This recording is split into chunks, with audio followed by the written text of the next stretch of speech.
Bienvenidos a un nuevo programa de Crisis y Conflicto del siglo XX, aquí por TLV1, y continuamos con Oriente Medio y más específicamente con la cuestión palestina y la creación del Estado de Israel. Es claro, observábamos en el programa pasado que el genocidio en Gaza por parte del Estado de Israel hoy trae a la actualidad los antecedentes que desembocaron con el correr del tiempo en la dramática situación que se vive ahora en Palestina, no solamente en Gaza, sino también en Cisjordania, pero estamos en este momento ubicados en la inmediata posguerra 2. Terminó la Segunda Guerra Mundial, habíamos explicado en el programa anterior que Palestina había quedado como mandato británico y como producto de la declaración de descolonización de Naciones Unidas, los países excoloniales como Francia y Gran Bretaña tenían que dar independencia a sus territorios. Entre ellos estaba el tema Palestina, con una dificultad que habíamos visto. La comunidad tradicional, original, la comunidad nativa árabe, estaba enfrentada contra la migración judía que estaba promoviendo la Agencia Judía Mundial, que tenía la representación institucional y política. La Agencia Judía se había constituido como proforma de gobierno. Tanto es así que después, cuando se produce la independencia del Estado de Israel, el 15 de mayo del 48, la Agencia Judía para Palestina constituye casi automáticamente el gobierno Ben Gurión. Claro, sí. O sea, ahí había ya una asimetría que creaba un problema. La población israelí estaba no solamente organizada, estaba fuertemente apoyada internacionalmente. Paradójicamente, el principal país que ayudó la constitución del Estado palestino, que fue los Estados Unidos, fue uno de los que contribuyó con menos proporción de inmigrantes a Israel, ¿no? Algo que se señaló muchas veces. El primer país contribuyente, sin embargo, no fue proveedor de población. Es importante porque el origen de la población inmigrante, de la llamada aliyá, o sea, de la diáspora de la venida, tenía países que financiaban, pero países que proveían población. Ahora, Gran Bretaña, con la afluencia de migración clandestina, se constituyen en Palestina grupos terroristas. Los principales fueron la Irgun, la Lehi y también Palmaj. Que Palmaj era un grupo... Y el grupo Stern también. El grupo Stern creo que era el de la Irgun, porque estaba constituida por un tipo Stern, creo que eran las tres. Pero la más poderosa era la Irgun, que dirigía Menahem Begin, que era joven siendo no solamente primer ministro, sino recibiendo el premio Nobel de la Paz, junto con Arafat. Bueno, la Lehi, que fue responsable de algunos de los crímenes visibles que ocurrieron, y el grupo Palmaj, que no sé cómo estaba organizado, porque era también una denominación. Y la Haganá también. Es claro, pero la Haganá era lo que sería el ejército oficial judío. Que después de origen las fuerzas de autodefensa de Israel. Que después, apenas se produce la independencia en el 48, se hace un acuerdo forzado para que los tres grandes grupos terroristas, Irgun, Lehi y Palmaj, se integren a la Haganá y formen la FDI, la Fuerza de Defensa de Israel, ¿no? Pero el origen era... La actividad terrorista de estos grupos, que tenían experiencia de lucha sobre todo en Europa Oriental, porque eran muchos judíos orientales que habían luchado contra los alemanes o contra la ocupación del eje en general y que tenían experiencia, tenían armas y tenían apoyatura externa para hacerlo. En consecuencia, la lucha y la represión británica se hicieron bastante duras. El ejemplo paradigmático fue la voladura del hotel Rey David en Jerusalén. Y el asesinato del sueco, del conde Jorge Bernadotte, que era el comisario el asesinato después lo vamos a hablar, en las circunstancias en que se dieron. Y a fin del 44 ya el comisionado británico, al Lord Moyne, lo habían asesinado. Sí, también. El Irgún, homenaje con Vegaje. Sí, es decir, eran grupos terroristas, porque hoy en día se le da la calificación rápidamente de terrorista a grupos que son independentistas. 91 muertos en el hotel del Rey David. ¿Cómo? 91 muertos en el Rey David, que la mayoría eran oficiales del ejército británico. Porque la mayoría de los muertos son británicos, es verdad. La mayoría de los el Hotel son Rey David británicos, alojaba en el ala que fue volada la administración del mandato británico, o sea, fue volar la sede del gobierno directamente. Exactamente. Y se hizo con una técnica bastante conocida, la técnica de entrar explosivos camuflados de materiales de construcción que se depositaban en el subsuelo del edificio del Hotel King George, ¿no? La misma modalidad que se habría utilizado King David. Me confundo con la Haganá plantó después una bomba en el Hotel Semíramis de Jerusalén, matando a 26 civiles, entre ellos el cónsul general español. No fue la única, exacto. Y además la Haganá, la Haganá no lo atribuía directamente, lo atribuían a la Irgun, a los grupos terroristas. Bueno, acá dice, ¿no?, que ese Semíramis es la Haganá. Pero que la había creado o contribuido a crear un cristiano, Wingate, un cristiano absolutamente fundamentalista. ¿Se acuerdan de Wingate? Sí. Wingate de Birmania.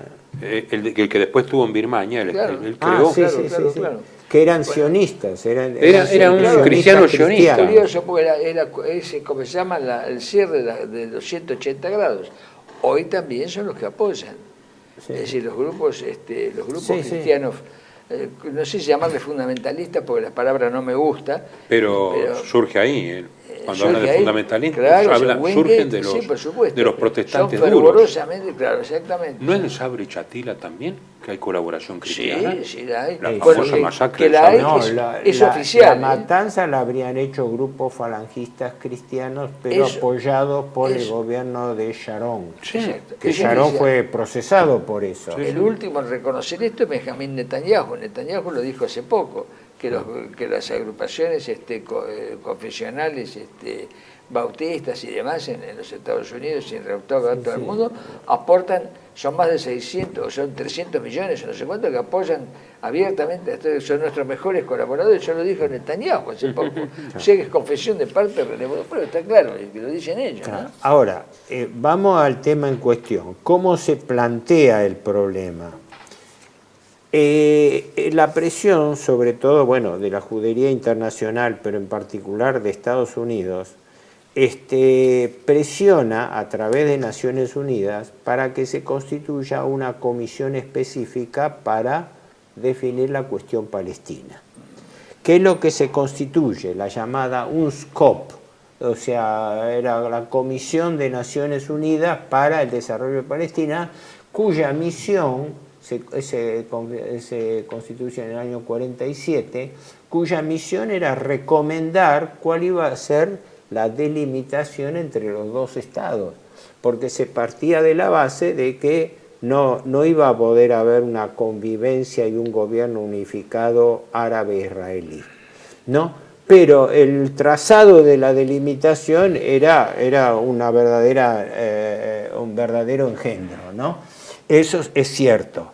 Pero la presión norteamericana hacía que el apoyo y la insistencia en de que hubiese una definición al respecto apuraba los tiempos, y Gran Bretaña, después de haber sufrido una serie de embates terroristas, estaba interesada en desprenderse de Palestina lo antes posible.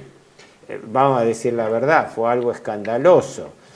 Cuando después se retira el ejército británico, se retira el 14 de mayo, se retira directamente, sin que exista ningún proceso de transición, nada, en un país que estaba en guerra civil. Claro, sí, en un país que estaba en guerra civil, y al día siguiente Ben Gurión tenía preparado la declaración del Estado de Israel, ¿no? Sí. Ahora, ¿qué ocurre? Recordemos las cifras. En el momento de terminar la guerra, los judíos constituían el 30% de la población palestina, unos 600.000 personas, con gran afluencia de inmigración clandestina que había sido motivo de sucesivos problemas con Gran Bretaña. Y los árabes eran el 70%, 1.300.000. Ahí es donde, cuando aparece esta Comisión de Naciones Unidas que hace la recomendación de partición, establece una línea de partición bastante errática, ¿no? Porque dividía zonas que estaban interferidas entre sí, es decir, zonas que no eran contiguas, por lo cual obligaba y suponía una colaboración y una unión económica entre ambos estados, ¿no? Ahora, desde que se anuncia la constitución de esta comisión, los atentados mayoritariamente judíos contra la población árabe van aumentando progresivamente. Los árabes no tenían un comando unificado, ni un movimiento unificado. El mufti de Jerusalén seguía exiliado, no podía volver. No tenían autoridades y no tenían un movimiento unificado todavía. Mientras que en cambio la agencia judía tenía preparada la proforma del Estado de Israel. Por eso conviene, por lo menos para los espectadores, como decís vos, decir que evidentemente si vos te retirás el lunes y el martes se crea un nuevo Estado, eso estaba preparado, si no entras en el caos, por lo menos un tiempo, un periodo de caos, tendría que haber entrado el 14 de mayo y empezó un caos de varios meses. Es una asimetría, ningún país deja, ningún Estado colonial deja al otro de la noche a la mañana. Salvo que sea Brasil, como fue Brasil, el grito de Ipiranga en 1822, que es una transición con la misma dinastía gobernante, que se va uno y viene el otro, un pase de gobierno. Es casi lo que vos decís, es un pase de gobierno. Claro. Se va a la administración británica, después de haber sufrido los atentados y demás, y al día siguiente se constituye formalmente el Estado de Israel. Quiere decir que esto... Evidentemente hay que decir que esto estaba totalmente preparado, si no se explica. ¿Cómo no cayó en el caos? Claro, con un conflicto, además con un conflicto de guerra civil. Porque si vos ves que era pero era todo transición, fue una simple transición, no había nada, no había una guerra civil. Claro. Ahora, ¿qué ocurre? Las presiones en Naciones Unidas eran tan fuertes que los árabes, los representantes árabes de Palestina, rechazan a la comisión por su parcialidad. ¿Por qué? Porque estaba cada vez más manifiesto que la Comisión de Naciones Unidas estaba preparada para fortalecer la posición israelí. La comisión la constituían 11 países. Los 5 principales, los 5 con voto permanente, bueno, las grandes potencias, Estados Unidos, Rusia, la Unión Soviética, Gran Bretaña, Francia y China, ¿no? Pero había 11 países que formaban parte de esa comisión. De los 11 países integrantes, la mayoría eran bajo influencia occidental, ¿no? Sí. Y la comisión, si no me equivoco, se constituye por mayo del 47 y el 29 de noviembre de ese año eleva un informe con sus recomendaciones a la Asamblea General. La Asamblea General lo transforma en una resolución, la resolución 181, que es la que establece la partición de Palestina. Y ahí es cuando se arma el problema, porque la partición que se propone asigna en total a la población judía el 55%, 55, del territorio. O sea, los árabes lo que cuestionan es la inequidad de que el 30% de la población fuese beneficiaria del 55% del territorio. 45 para el 70. Sí, evidentemente hay algo ahí raro, ¿no? Por lo menos hay algo raro. Hay varias cosas raras acá. Yo voy a recordar una antes que me olvide, que es curioso, que el comisionado de las Naciones Unidas las Naciones Unidas nombran comisionado al presidente de la Cruz Roja sueca. Me pregunto qué tiene que ver la Cruz Roja con ser comisionado en Palestina, que es el conde Folke Bernadotte. No, pero eso fue durante la guerra, exactamente, para como mediador. Exactamente, como mediador. Por eso lo asesinan durante una tregua, los judíos. Sí, exactamente, se lo asesina. Pero además, el conde Folke Bernadotte, la importancia que él tenía es que había sido presidente de la Cruz Roja Sueca. Y habiendo sido presidente de la Cruz Roja Sueca en el año 45, en enero y febrero del 45, es el que hizo el contacto entre Himmler y el presidente del Congreso Mundial Judío para sacar a los judíos de los campos de concentración alemanes. Esta anécdota hay que ponerla, porque hubo una gestión del conde Folke Bernadotte para eso, y eso está en el libro, en las memorias de él, que quedaron inconclusas porque lo mataron, se lo mató en Jerusalén. Y él escribió un libro, o parte de un libro de esas memorias que las publicó la hija, y se llaman El 45, ¿no?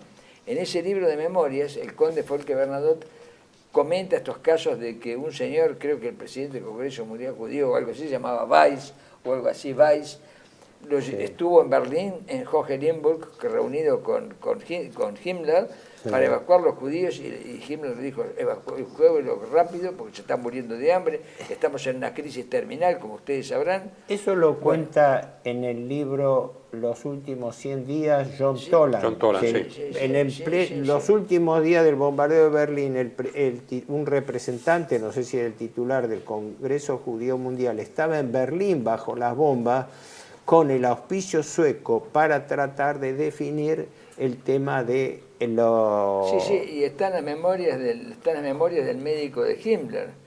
Doctor Felix Kersten, el doctor Kersten. El Felix Kersten. El finés, ¿no? Sí, es finlandés. El médico de Himmler, el doctor Felix Kersten, lo cuenta también en sus memorias.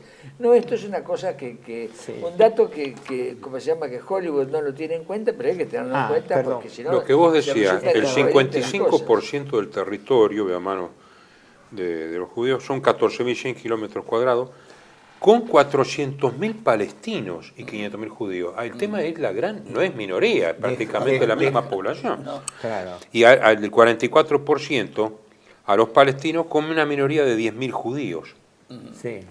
Es más, ahora aquí el desnivel en la población es evidente que no iba a haber paz ahí. Pero estas cosas, evidente, vos estás plantando un conflicto, está claro, fronteras absurdas. Estamos hablando desde 1919 para acá, ¿no? Fronteras absurdas, tratados absurdos, ¿cómo se llama?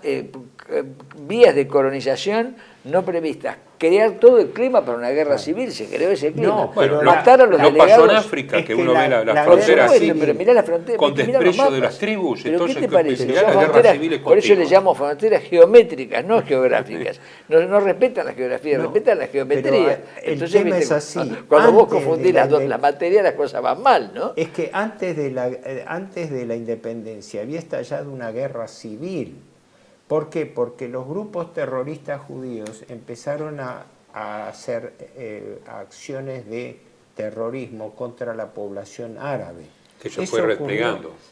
¿Cómo? Que se fueron replegando, además. Que se fueron replegando. La masacre de Deir Yassin, que es una masacre paradigmática, ocurrió el 9 de abril del 48, o sea, claro, antes de la independencia. Sí, un mes antes. Antes de la guerra árabe-israelí. Sí, claro, exactamente. Y los asaltos en las aldeas, y lo que hacen acordar un poco a las narraciones del genocidio de Gaza hoy, ¿no? De que aldeas, el caso de la aldea de Deir Yassin está documentado por la Cruz Roja Internacional. Hoy estaba Folke Bernadotte también. El delegado de la Cruz Roja que intervino era un francés, Jacques de Reynier. Exactamente, pues ya estaba muerto. Que hizo un informe lapidario que documentaba cómo la Haganá trató de impedir cualquier acceso a la Cruz Roja, porque la Cruz Roja aparte tuvo que asistir, porque la cantidad de muertos varía entre un mínimo de 120 y un máximo de 250. Para más fue asaltada una aldea que estaba constituida más que nada por población civil, porque la población árabe o trabajaba o había sido trasladada o estaba ya agrupada preparándose como combatiente, de tal manera que la mayoría de los muertos fueron no, además mujeres, lo que provoca es una reacción igual, porque empezaron a organizarse comandos guerrilleros árabes contra columnas de ambulancia, que es lo que se busca fomentar. Exactamente. Cuando vos sustituís la geografía por la geometría, pasan estas cosas, porque esto no es un problema geométrico, es un problema geográfico y además de pertenencia a una ecúmene. Vos decís, saquen la ecúmene y hagan fronteras arbitrarias. Estamos hablando además de artillería, es decir, una guerra civil con ataques de artillería sobre Haifa, sobre Tiberíades. Entre el armamento, los grupos terroristas judíos tenían armamento, tenían experiencia de guerra. Sobre todo organización y experiencia. De guerra. Pero y ahí tenían la apoyatura internacional. Acá encontré, para cerrar este es el primer bloque, no nos confundamos.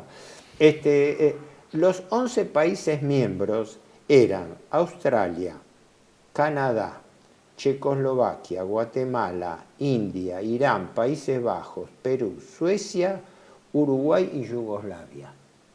La mayoría de estos países estaban bajo la hegemonía norteamericano-soviética. Ejemplo, durante la guerra y violando las restricciones de provisionamiento de armas, los países aliados suministraban ayuda militar a Israel. El país que más armas proveyó a Israel fue Checoslovaquia comunista.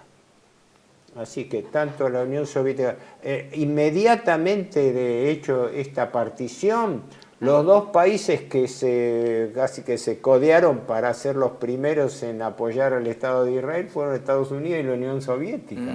Importante el detalle. Y cuando se vota la resolución, se vota por una mayoría de países que no entendían bien cuál era esa partición, pero 3 países votan en contra y 8 a favor.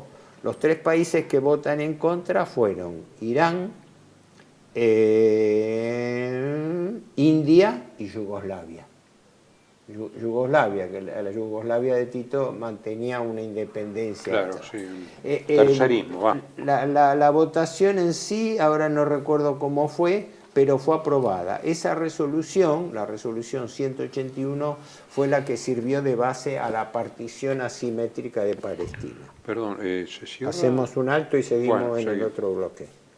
Residencia como en casa, siempre contigo. Es un hogar habilitado en la ciudad de Buenos Aires con más de 30 años de experiencia en el cuidado de adultos mayores. Ubicada en el barrio de Villa Real, en pasaje Francisco Bauzá 2372, casi esquina Tinogasta. Ofrecemos atención personalizada y un ambiente cálido para nuestros abuelos. Contamos con habitaciones premium, con baño privado y TV por cable, menú supervisado por nutricionista, cocina de primera calidad, jardín terraza para el esparcimiento y conectividad para videollamadas y llamadas telefónicas. Además, ofrecemos servicios opcionales como peluquería personalizada y confección de ropa a medida. Comunicate al 11 50 35 15 25. En Como en Casa, el bienestar y la comodidad de nuestros adultos mayores es nuestra prioridad. Los esperamos. Bienvenidos a CEPA, Centro de Estudios del Pensamiento Americano. Nuevo sitio web de cursos de formación en política, filosofía, historia, literatura, geopolítica, religión, psicología y más. Cursos de formación que reflejan el verdadero pensamiento americano. Lo invitamos a elegir el curso de su agrado ingresando en www.cepa.la.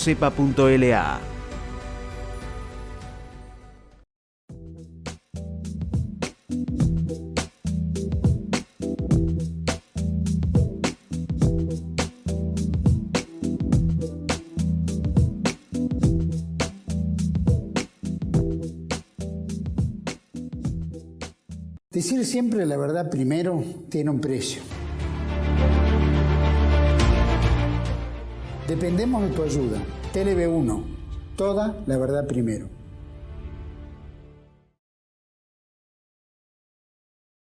Continuamos entonces con este tema. Claro, habíamos dicho que Naciones Unidas, bajo fuerte influencia y presión favorable a Israel, dicta la resolución 181 que aprueba la Asamblea General. Por esa partición, la mayor parte del territorio corresponde a la minoría judía. Eso genera automáticamente todo un estado de tensión.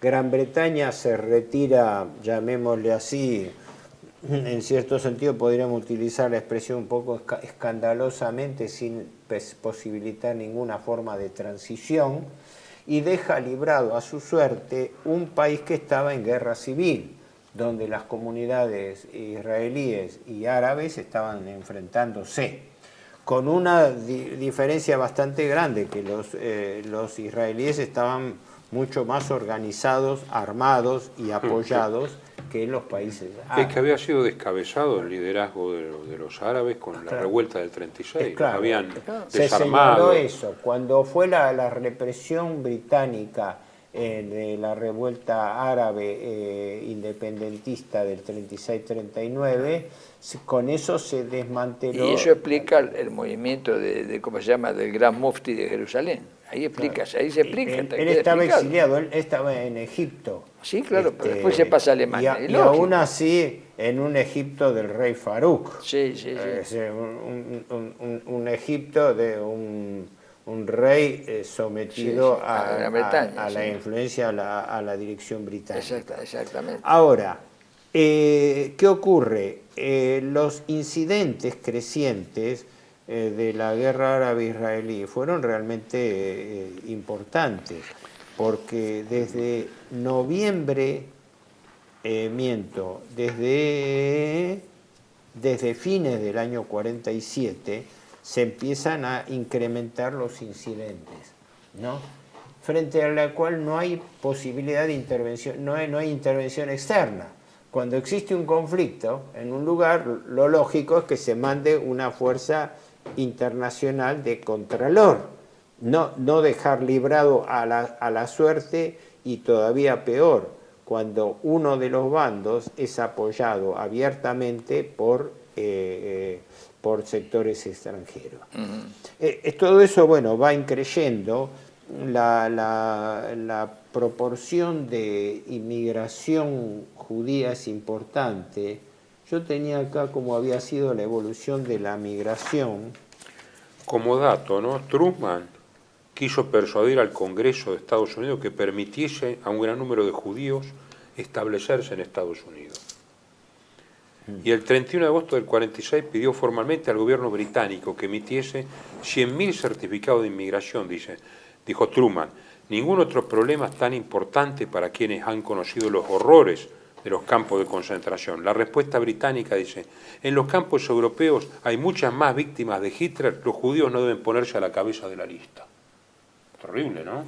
¿Sí? ¿Cómo repetía? En los campos nazis había mucha más gente que los propios judíos, dice, y no deben ser puestos a la cabeza de la lista. O sea, se enfrentan a los norteamericanos. No querían más problemas. Por eso se va al ejército británico de la noche a la mañana, entre gallo y medianoche, como dicen. Dice, la papa está tan caliente que se hagan cargo los yanquis. Los yanquis tienen que hacer cargo por el te tema rocía de con nafta y después te tiran los fragatas, los fósforos fragatas y se va. Como tierra que ferbrante verde, ¿no? Tierra rosada. Porque la política... Bueno, no podés dejar un conflicto así salir disparando. Eso es lo que hicieron, salir disparando. La política de Truman no encajaba en el cuadro del Medio Oriente, primero por las divisiones internas y por un área que los norteamericanos no conocían, no manejaban en toda su trayectoria colonial.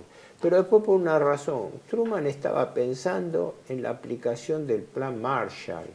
Claro, es otra cosa, porque esto... Claro, pero era como quien dice, estaba soñando con otra... Es otra cosa, con otro mundo. La intervención norteamericana en esto siempre va a ser posterior a la guerra y posterior a la creación del Estado de Israel, Sí, sí. porque toda esta proyección es una proyección británica. Sí. Solo después del año 50 empieza a tallar Estados Unidos No, allí pero a el través tema- de la ayuda no, económica. el tema tuvo relación con esto. Primero, la consolidación de la Agencia Judía para Palestina, Sí, que sí. creció a nivel de un Estado paralelo. Sí, sí, sí. Después, a eso se suma la constitución del Congreso Judío Mundial, que se Sí. constituye en Nueva York en el año 1936. Exacto. Y desde entonces colabora Exacto. íntimamente con la Agencia Exacto. Judía para Por eso. Palestina. Pero no diseñó los mapas los había diseñado Inglaterra. Claro, pero eso es Los posterior. mapas se diseñaron en Las la condiciones, Comisión de exacto, Naciones las Unidas. condiciones que- especiales que vivía Europa entre Sí. 1933 y 1939 hicieron esto que vos señalás, el Congreso Mundial Judío en Nueva York y demás, la importancia de Nueva York, la importancia de Nueva York en este proceso, que era más importante que los judíos que estaban en Palestina, ¿o no? Claro. Nueva York pasó a ser más importante. Allí es. Antes había sido Londres, la City de Londres, que era la que impulsó todo eso. Y No, sin duda alguna, la influencia ya norteamericana en la independencia del Estado de Israel fue determinante, Sí. ¿no? Más que la propia europea y más que la propia francesa. Claro. pese a Además, que- monitoreando a las Naciones Unidas, como vos lo señalaste, Claro. también monitoreando a las Ahora, Naciones ¿qué, Unidas. ¿qué sí, todo ocurre? Ahí claro, se establecían tres áreas: un área palestina, una árabe y un estatuto internacional para la ciudad de Jerusalén, que se partía de la base que tenía que estar bajo mandato de Naciones Unidas a través de un organismo independiente a ser constituido, que nunca se Un constituyó. consejo de administración fiduciaria Sí. sobre 700 kilómetros cuadrados, pues estaba Belén también. Es claro. Jerusalén, También Belén. incluían, exacto, también incluían un régimen especial para Belén por razones religiosas, por razones Claro. de respeto, que figuraban en la resolución y que nunca se cumplieron. ¿Por qué? Porque ahí es donde viene el problema de que el desequilibrio de la migración judía hace que, al ser violados los términos que denunciaba Gran Bretaña, los libros blancos, donde demostraba la violación de la población que iba mutando, no permitían definir ni población, ni tierras a comprar, ni mucho menos delimitación. En consecuencia, la situación iba increyendo y cada vez más grave y con mayores incidentes, ¿no? La Comisión de Naciones Unidas, ahora no encuentro cómo fue la votación, fue una votación que aprobó la Constitución del Estado de Israel, pero a diferencia de esto, no fue aprobada la Constitución de un Estado árabe. Es decir, la resolución lo preveía, pero mientras aprobó, que Israel tenía constituidas autoridades, las autoridades no, muchos Sí, estaban exactamente. exiliados, por ejemplo, Exactamente. y si no se los autorizaba a volver, se preveía ilusoriamente un mecanismo de elección popular frente a una población que nunca había votado, nunca había tenido un régimen. Por eso era indispensable un mecanismo de transición que intencionalmente no se hizo, porque eso está sobreentendido. Ni siquiera Gran Bretaña hizo esta decisión. Es O sea, que claro. tenía protectorado, porque era protectorado de Es claro, era 1918. responsabilidad. Gran Bretaña hizo esto directamente, se retiró, las tropas Sí, británicas sí. se retiraron el 14 de mayo Sí. y el 15 a la mañana el gobierno Ben Gurión declaró formalmente Sí. el Estado de Israel, cuando no había nada organizado del otro lado. Y es más, había fuertes diferencias del lado árabe entre los países que apoyaban, porque el tema viene por una digresión que viene a cuento, la Liga Árabe. La Liga Árabe se constituye en 1944 en el Cairo, en el marco de la Segunda Guerra Mundial, ¿no? La constituían, en principio creo que eran 7 estados, hoy son 22, ¿no? Pero los países que más importantes desde el punto de vista político y militar ahí eran 2, Egipto y Transjordania. Transjordania por lo que hemos hablado antes, por la Legión Árabe, que era el único que tenía la única fuerza de élite que tenía. Núcleo de Fuerzas Armadas organizadas. Que la dirigía un señor que se llamaba Sir John Glubb, que los árabes llamaban Glubb Pasha. Le habían dado el título inclusive, ¿no? De Glubb Pasha, el reino de Jordania. Le dio ese título. Entonces, ¿qué ocurre? La debilidad de la Liga Árabe para poder apoyarlo estaba en que los países no tenían el mismo interés ni la misma potencialidad para intervenir. Ejemplo, Líbano estaba poco menos que inhibida para enviar tropas, tener influencia, etc., porque estaba bajo influencia francesa. Siria lo mismo e Irak también. Irak para más era un estado no contiguo a Palestina, con lo cual hacía esto. El aporte fue casi simbólico, de 2.000 a 3.000 hombres aportaron. Los únicos que afrontaron lo que después iba a ser la guerra árabe-israelí fueron en el norte Transjordania y en el sur Egipto. Pero a su vez, Transjordania no era favorable a la creación de un Estado palestino en los términos de las Naciones Unidas. Sí. Porque Transjordania quería asegurarse, y en principio había obtenido, el compromiso británico de controlar Cisjordania. Y Cisjordania es una comba, es parte del territorio transjordano, que iba en contra de la partición que se hacía por Naciones Unidas. Por lo cual había una asimetría total entre un Estado judío organizado y apoyado y estructurado frente a un grupo de países árabes divididos internamente y sin organización política ni iguales intenciones, porque, por ejemplo, cosa que después resulta de la guerra árabe-israelí, Egipto extiende su influencia a la Franja de Gaza, que la Franja de Gaza la ocupa Egipto durante la guerra árabe-israelí. Y Jordania ocupa la Cisjordania. Ahora siguen teniendo frontera todavía. El Arish es frontera entre Gaza y ocupa Jerusalén Este como fuerte influencia. Pero todavía no había estallado la guerra. Lo que se había establecido era una partición que los árabes no aceptaban y que estaba dando lugar a un choque creciente. En ese clima de guerra civil es cuando se produce la decisión acerca del retiro británico y la independencia del Estado de Israel. El hecho, bueno, es conocido. El Estado de Israel establece en principio su capital en Tel Aviv, ¿no? Como una capital nueva, reivindicando el Eretz Israel, que es un concepto muy controvertido, porque el Eretz Israel está definido como tierra de Israel. Sí, exactamente. Pero el Eretz Israel, según la definición sionista, reivindica una supuesta Palestina histórica israelí que va desde el Éufrates al Nilo. Exactamente, ¿no? Es un territorio que va desde el Éufrates al Nilo. Mucho más allá de Palestina, porque es desde el Éufrates al Nilo.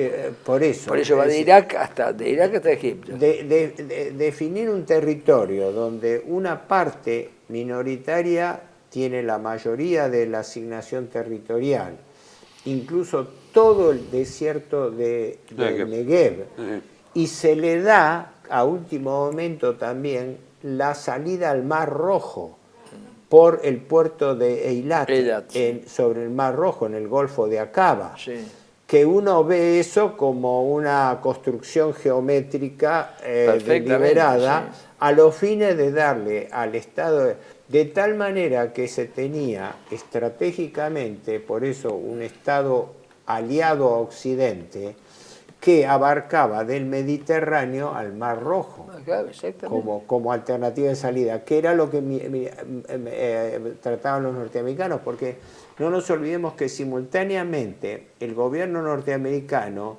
creo que la constituye en el año 47 o 48, o se formaliza después, en el año 49, la CENTO, el Tratado de Defensa del Medio Oriente, ¿no? Con cabeza en Irán, después de haber derrocado a Reza I, viene el gobierno nacionalista del primer ministro Mossadegh, que nacionaliza el petróleo.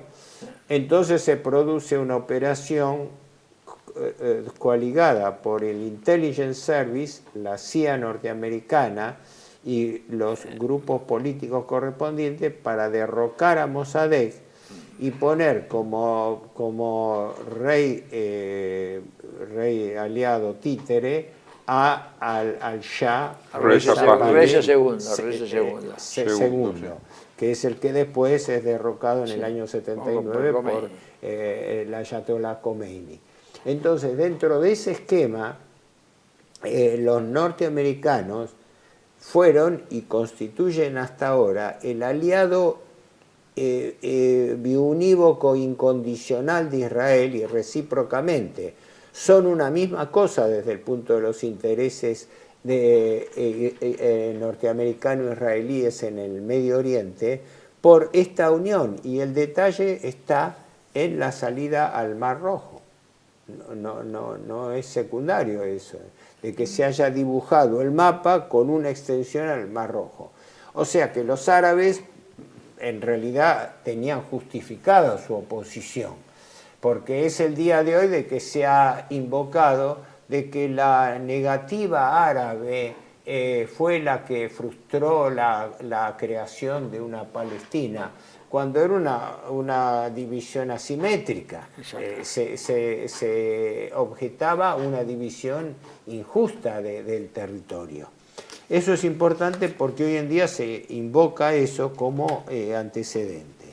Ya digo, entre noviembre del 47 y mayo del 48, la Palestina, antes de dividida nominalmente, estaba en guerra civil. Y la guerra estalla formalmente con la independencia de Israel, cuando, producida la independencia formal de Israel, se produce la llamada invasión árabe. Yo no sé el balance de fuerzas, pero el balance de fuerzas era completamente asimétrico. Si no me equivoco, los árabes pudieron poner en línea fuerzas armadas, si no me equivoco, por 12.500 hombres, de los cuales la mayoría eran o egipcios o transjordanos. Sí, ¿no? Bueno, en la guerra de los 6 días, en la guerra de los 6 días también los únicos que realmente tenían ejércitos potentes eran Egipto y Jordania, claro, que tenían formación británica. Los jordanos tenían la vieja tradición británica, y ahí estaba la Legión Árabe que tenía todo. Exacto. En material, por lo menos lo que hay, el armamento es más o menos el mismo, pero tenía mucha más tropa de élite. La sola Haganá, 20.000 soldados y 10.000 reservistas con edad de 8 y 25 años. Y el Palmaj, 21.000 soldados y 1.000 reservistas.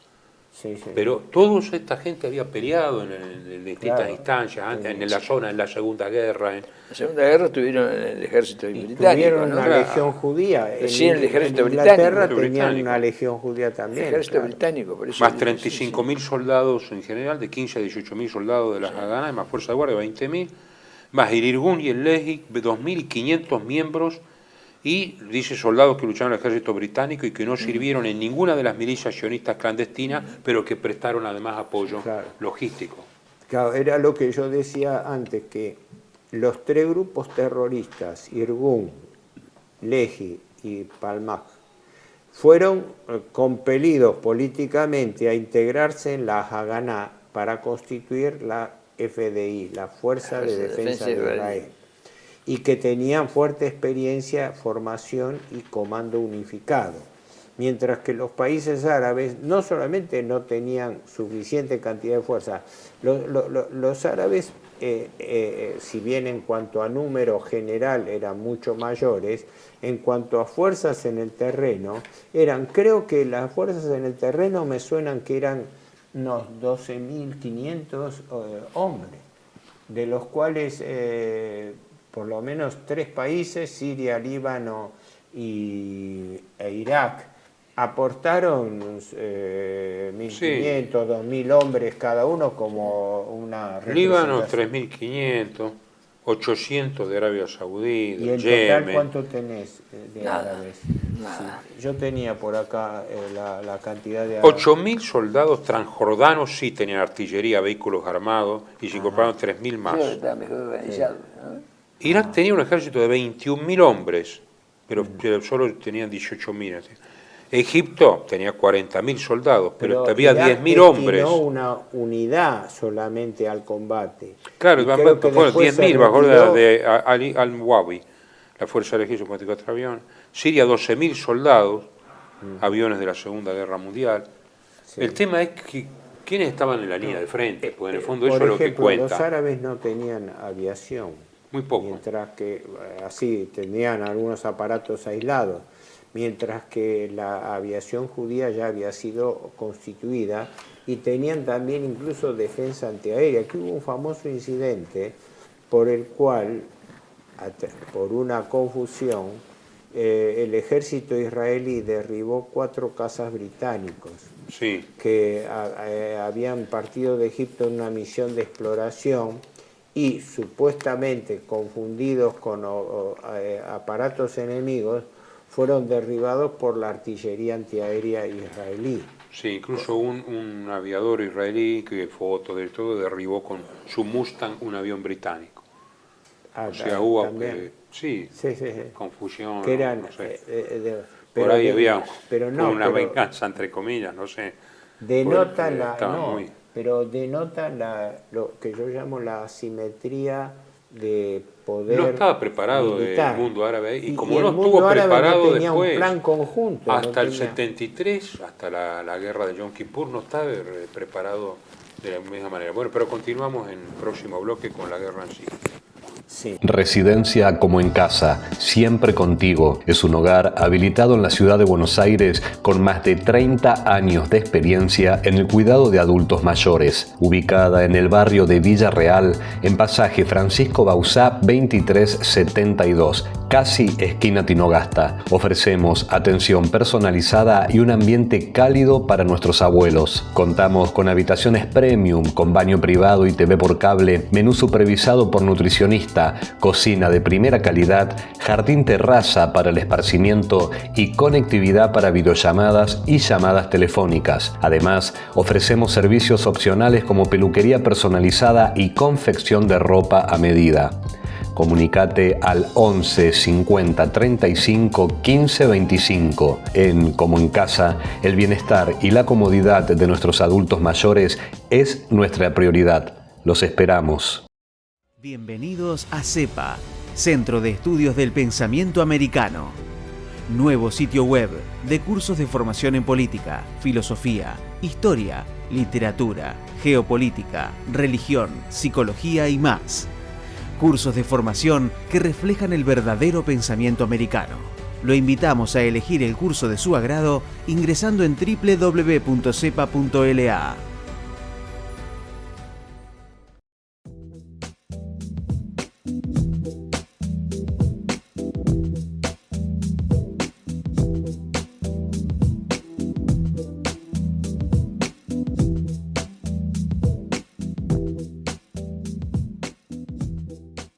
Decir siempre la verdad primero tiene un precio. Dependemos de tu ayuda. TLB1. Toda la verdad primero.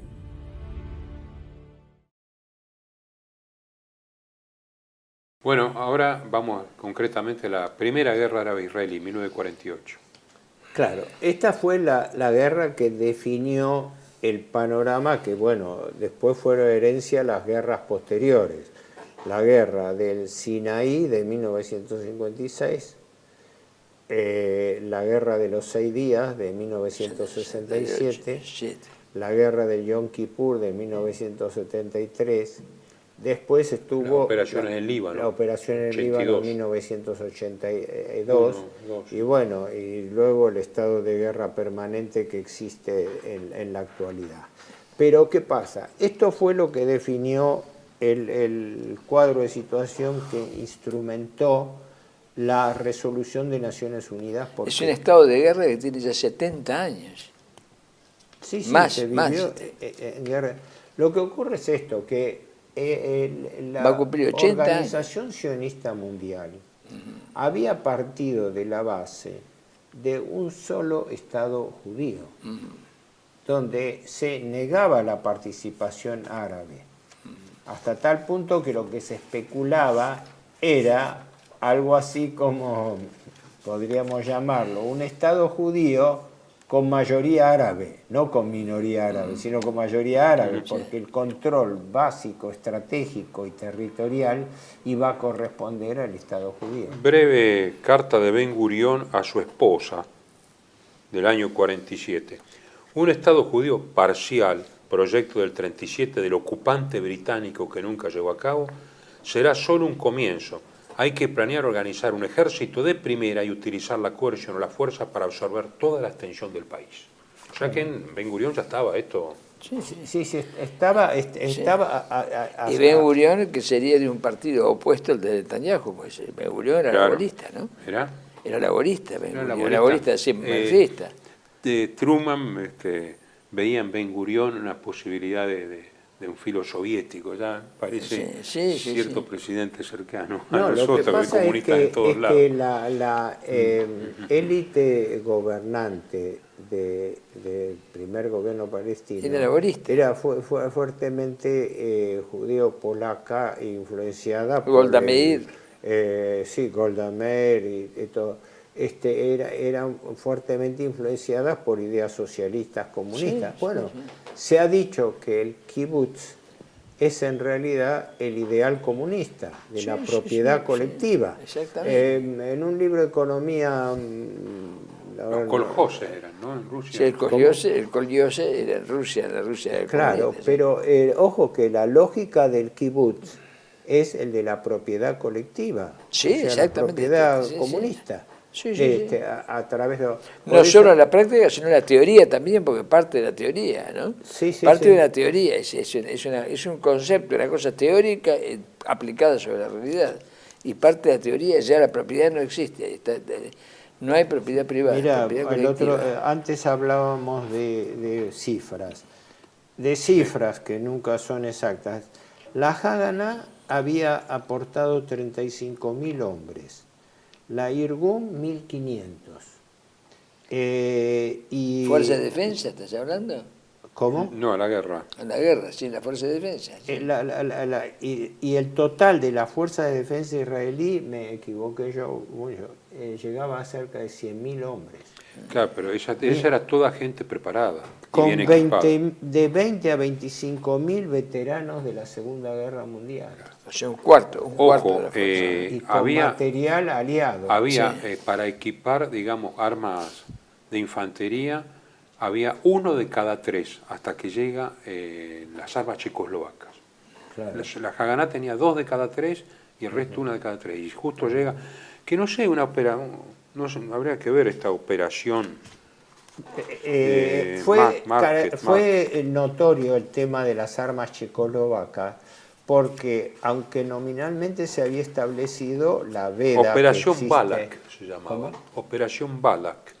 Traer las armas de Checoslovaquia. Sí. El hecho es sabido porque eso provocó escándalo en Naciones Unidas, porque era una violación flagrante al principio de que en medio del conflicto no se abastece militarmente a una de las partes. Y en ese caso fue una acción abierta y confesa. Ahora, frente a eso, los países árabes, Egipto aportó entre 8 y 10.000 hombres, y Transjordania entre 3 y 4.000 hombres de primera línea. De primera línea, sí. De primera línea de combate. Pero existía más allá de estas cifras. Incluso la cantidad de bajas que hubo durante toda la guerra parece, a nivel militar oficial, parece muy baja. Israel habría tenido en total 6.400 bajas. 4.000 soldados, dice, y el resto civiles. 4.000 soldados y 2.400 civiles. El 1% de la población total, claro. No es nada. Y los países árabes tuvieron casi el doble, entre 10 y 15.000 muertos, pero ahí viene la cuestión, 700.000 refugiados. Por la política de terror. Ahí comienza la palabra refugiado a instalarse a nivel colectivo. Claro, a tal nivel de que ahí es impresionante porque son 80 años. Ahí empieza la política de terror, que consistía en que las aldeas ocupadas eran inmediatamente arrasadas, de masacre, incluso arrasadas. En total se destruyeron, los israelíes destruyeron cerca de 500 aldeas y pueblos árabes en Palestina, ¿no? Destruyeron todo y expulsaron a la población en forma compulsiva con lo que tenían listo. La cifra oficial de refugiados fue de 711.000 personas. Pero según los cálculos se estima que pasan los 900.000, alrededor de 1 millón. Que como esos refugiados fueron expulsados sin ningún tipo de miramientos, además hubo todo tipo de exceso en cuanto a muertes, violaciones, destrucción de casas. Una de las primeras cosas que se hacía era destruir las viviendas de tal manera de que la gente no tuviera dónde regresar, ¿no? Y bueno, la política de genocidio de Gaza ahora, la destrucción así, tipo alfombra de bombardeo, se bombardea todo lo que sea. Lo que pasa, hay sectores habitable, que tienen licencia para matar y otros que no, es muy fácil. ¿Cómo? Hay sectores o grupos políticos que tienen licencia para matar y otros no. El que tiene licencia para matar, evidentemente nadie le pide cuentas después, es evidente, sí. Lo estamos viendo. Claro. Lo hemos visto. Ahora, ¿quién manejó la estrategia de las Fuerzas Armadas israelíes? Bueno. ¿El general Haim Bar-Lev? ¿El general Moshe Dayan? Bueno, Yitzhak Rabin. Dayan había intervenido, pero sí. Dayan tuvo un rol relevante en la guerra de los 6 días. Claro, sí, por supuesto. Pero ¿quién era el estratega? ¿Haim Bar-Lev? El de la línea Bar-Lev, una línea Bar-Lev. Sí. Bueno, las instancias de cómo fueron las operaciones fueron altamente confusas porque la mayoría eran operaciones de incursiones, no había un frente. Más táctica que estratégica. No había un frente. Sí. Lo que sí es que las zonas de operaciones eran Transjordania en el norte y Cisjordania, y Egipto en el sur, en Sinaí y Gaza. Ese fue el esquema.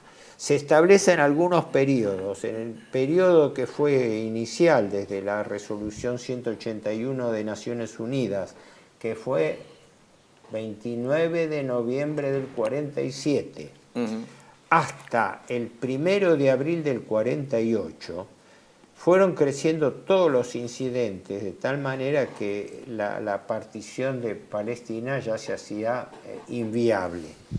Después, entre abril y mayo, es cuando se produce la lucha armada, y ahí es donde se produce el día 9 de abril la masacre de la aldea de Der Yassin, que no fue la única, y que está atribuida formalmente a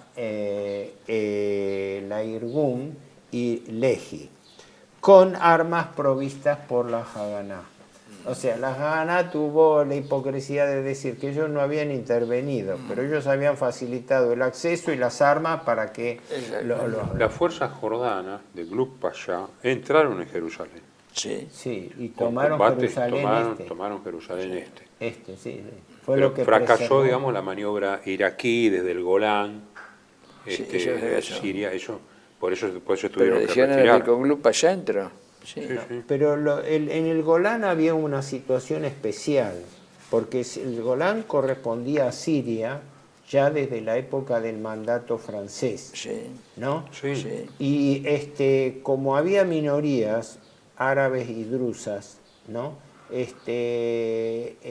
Se mantuvo una situación incierta, pero durante la guerra árabe, la primera guerra árabe-israelí, no hubo incursión en el Golán. El Golán fue tomado en la guerra del 67, sí. ¿no? Pero hubo treguas, porque, claro, las presiones que Naciones Unidas... Claro, hubo tregua, ¿por qué? Porque ahí es donde viene el plan de limpieza étnica que se llamó Plan Dalet. Dalet era un funcionario judío que estableció el criterio de la continuidad territorial futura del Estado de Israel, por la cual era un plan de limpieza étnica. Fue formulado en marzo del año 48, que preveía la expulsión árabe. O sea, la expulsión árabe no fue consecuencia de eso. Hay sectores judíos que realmente en una forma infantil hablan hoy en día de que la población árabe se fue voluntariamente, no fue expulsada, que los propios dirigentes árabes instaban a la gente a retirarse para hacer un vacío territorial a Israel. Bueno, cosas de una mentalidad infantil, ¿no? De que no, la gente se iba a ir voluntariamente cuando estaba siendo expulsada de la peor manera. Ahora, ese primer periodo que abarca el periodo más fuerte, abril-mayo, fue bajo la influencia del Plan Dalet, que era la de provocar el pánico árabe. Yo recuerdo una vez, se debe encontrar por internet, un documental que entrevistaba a excombatientes judíos, muchos de ellos que después habían pasado a ser parte de del Mossad, ¿no? Era de la Deutsche Welle, ¿no? Pero era objetivo y aparte la gente lo contaba con naturalidad, reconociendo que efectivamente la política llevada a cabo, como el caso de la aldea de El Yassin, había sido provocar un pánico árabe para que desocupasen las tierras, que fue esto de que después encuentro yo, el Plan Dalet, ¿no? Era un judío francés, creo, que contemplaba y por ende afirmarse, conquistar los poblados árabes y sobre todo hacerse fuerte en las ciudades, por eso en Haifa, Acre y otras, con gran huida de la población. Bueno, en Acre quedaron 3.000 de 13.000. ¿Cómo? En Acre quedaron 3.000 de 13.000, huyeron 10.000, o sea. Sí, fue una expulsión general. Después, entre mayo y junio, es cuando se produce la retirada británica. Los británicos, ya te digo, se van el día 14 y el día 15... Ahí estaba la fortaleza de San Juan de Acre, de las cruzadas, ¿no? Y la otra, la de Ascalón, ¿no? La de Ascalón. Bueno, también se peleó en Ramallah. Ramallah, sí. El Saladino combate contra el rey leproso. Contra el rey Balduino leproso, IV, Ramallah, sí, Balduino IV, rey leproso de Jerusalén.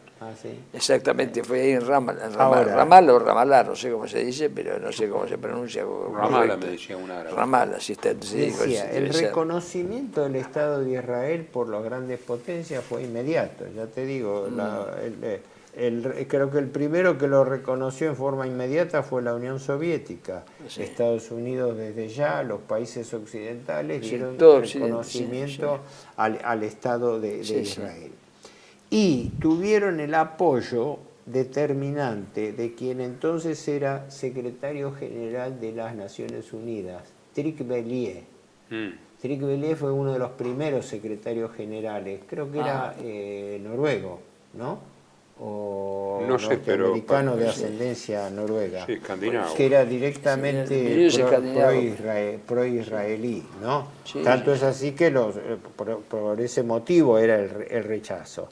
En mayo se producen las primeras operaciones con aviación de Israel, que creo que tenían aviones P-51. Había Spitfire en los dos lados, pero tenían P-51. Es más, a un Mosquito británico de reconocimiento lo derriba un P-51. No sé cómo los ingleses se aguantaron 5 o 6 derribos. Sí, porque esos 4 aviones que habían sido derribados formaban parte de una patrulla de exploración. Y después va que una... fue atacada. ¿Vos decís porque Inglaterra no protestó? ¿No Por ahí protestó? protestó, pero ni figura. Por eso, ¿no? Bueno, entonces, Sí, la, por eso la todos guerra estos oculta. episodios... Manuel Marinsky y León de Ponsas tenían razón, la guerra oculta, que el realismo, la real política... A los ingleses mismos les hayan bajado una línea, vayan Sí, seguro, y no sí, seguro, pero eso seguro. Sí. Pero No, si no, ¿cómo se explica? Es incoherente. Es sorprendente. Sería irracional. Si no fuera así, sería irracional. Porque en Kenia, ¿cómo se llama? En Malasia, los ingleses no se fueron así nomás. No. Arrasaron ellos aldeas. Sí, en Kenia sí, fue sí, espantoso. sí. Algún día vamos a hablar de la descolonización en África. Exactamente. Pero el tema de que Gran Bretaña haya aceptado esta verdadera humillación de un retiro solamente se explica por órdenes superiores, y porque Por las eso digo, estructuras superiores No, y estaban- las propias Naciones Unidas. Ya, Sí, bueno, sí, acá Naciones Unidas es parte del Por juego. Por eso la Si no entendemos el oposición tema ese. árabe partía de que ya la resolución 181 de Naciones Unidas había arrastrado el vicio del partidismo pro-israelí, Sí, por lo que hemos hablado, por haberle asignado una mayor proporción que... Ahora, ahí es donde entra lo que vos decías, la intervención del conde Folke Bernadotte, que eso se produce entre junio y agosto, porque Bernadotte estaba enfrente de la Cruz Roja y es designado mediador entre las partes para terminar el conflicto. Sí. Entonces, la clave, esa tregua duró 28 días y fue la mediación del conde Folke Bernadotte. Y durante ese periodo se aspiraba a llegar a una paz. Por eso los grupos fundamentalistas judíos lo asesinan a Bernadotte, porque ellos querían reventar la situación. Sí, como pasó después con Rabin, ¿no? Y es lo que está pasando ahora con Netanyahu, Claro, que Netanyahu está torpedeando todas las posibles iniciativas Claro, de no conviene, conciliación. la moderación no conviene. Claro, Es claro, porque llevando ellos la iniciativa y el mayor poder bélico, Hubieran El prolongado la el único negociación. el comandante judío que figura, Yigal Alon. Llegar a la Como comandante. Sí, llegar a más bien. Los demás. Después Y un viene dato Carlet, interesante, el 22 de octubre del 48, los comandos de la recién creada Marina israelí pudieron hundir el buque insignia egipcio, que creo que era un destructora, el Amir Farouk. Estos muchachos fueron educados en La Spezia, en la Academia Italiana. Eso está en el libro de Renzo de Felice, El fascismo del Oriente, porque los revisionistas de Jabotinsky mandaron a entrenarse y dijeron: no hagan problemas, no hagan lío, saluden a la gente, sean amables con sus camaradas italianos y todo, porque no queremos nosotros figurar como que somos y como que invadimos un país. Nosotros tenemos que recibir las órdenes de los compañeros italianos oficiales. Mirá vos, ¿no? Como el revisionismo ya estaba preparando contra los ingleses, indudablemente, era en ese momento, ¿no? Sí, evidentemente. el operativo contra Bernadotte fue atribuido al grupo terrorista judío Lehi, pero la Lehi ya estaba integrada con la Haganá. Eso rompe la posibilidad de que se hubiese podido poner fin al conflicto y poder instrumentar la partición de Naciones Unidas.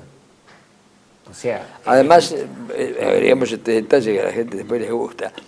El conde Folke Bernadotte era un testigo de lujo en el juicio de Nuremberg, pero no pudo hacerlo, no pudo participar por esta cuestión. No lo mandaron ahí, lo sacaron del territorio europeo, lo mandaron ahí y después murió, claro, muerto no puede. Algunos han dicho de que la muerte de Bernadotte fue también, si no festejada, no se sabe, recordada como una venganza de su buena tarea de intermediación durante la guerra. Sí, bueno, Él había sido un mediador, primero en la línea dinástica, él de la dinastía sueca, tenía un grado altísimo, ¿no?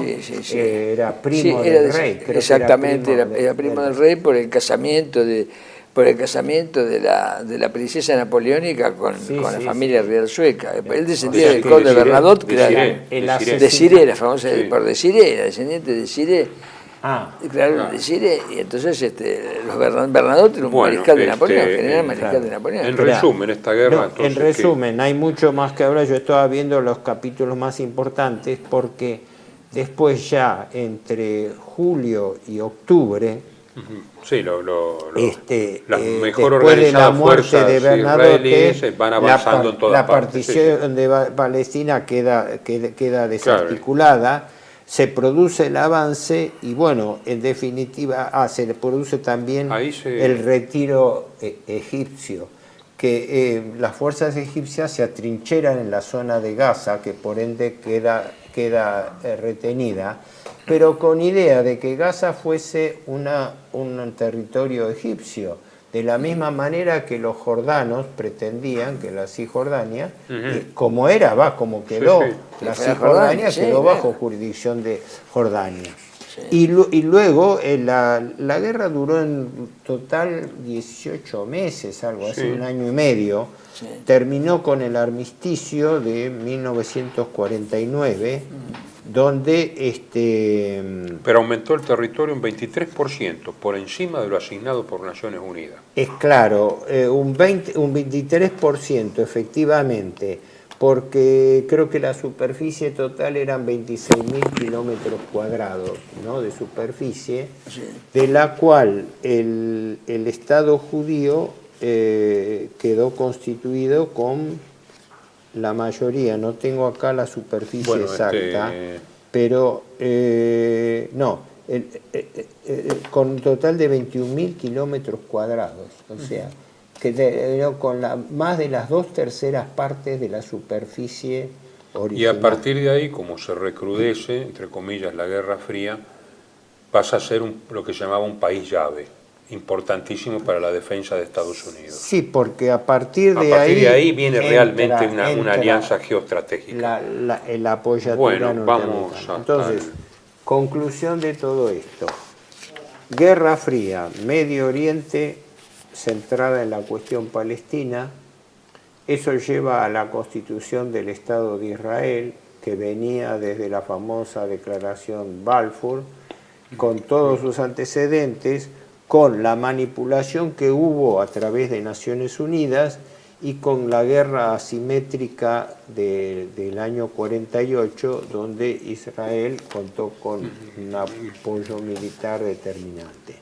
Esto terminó en toda la geopolítica norteamericana afianzada en el Medio Oriente, que después iba a dar lugar a la constitución de la CENTO, o la CENTO, la vamos a ver más cooperación adelante. del medio del Y un conflicto que continúa hasta nuestros días. Bueno, será hasta la próxima.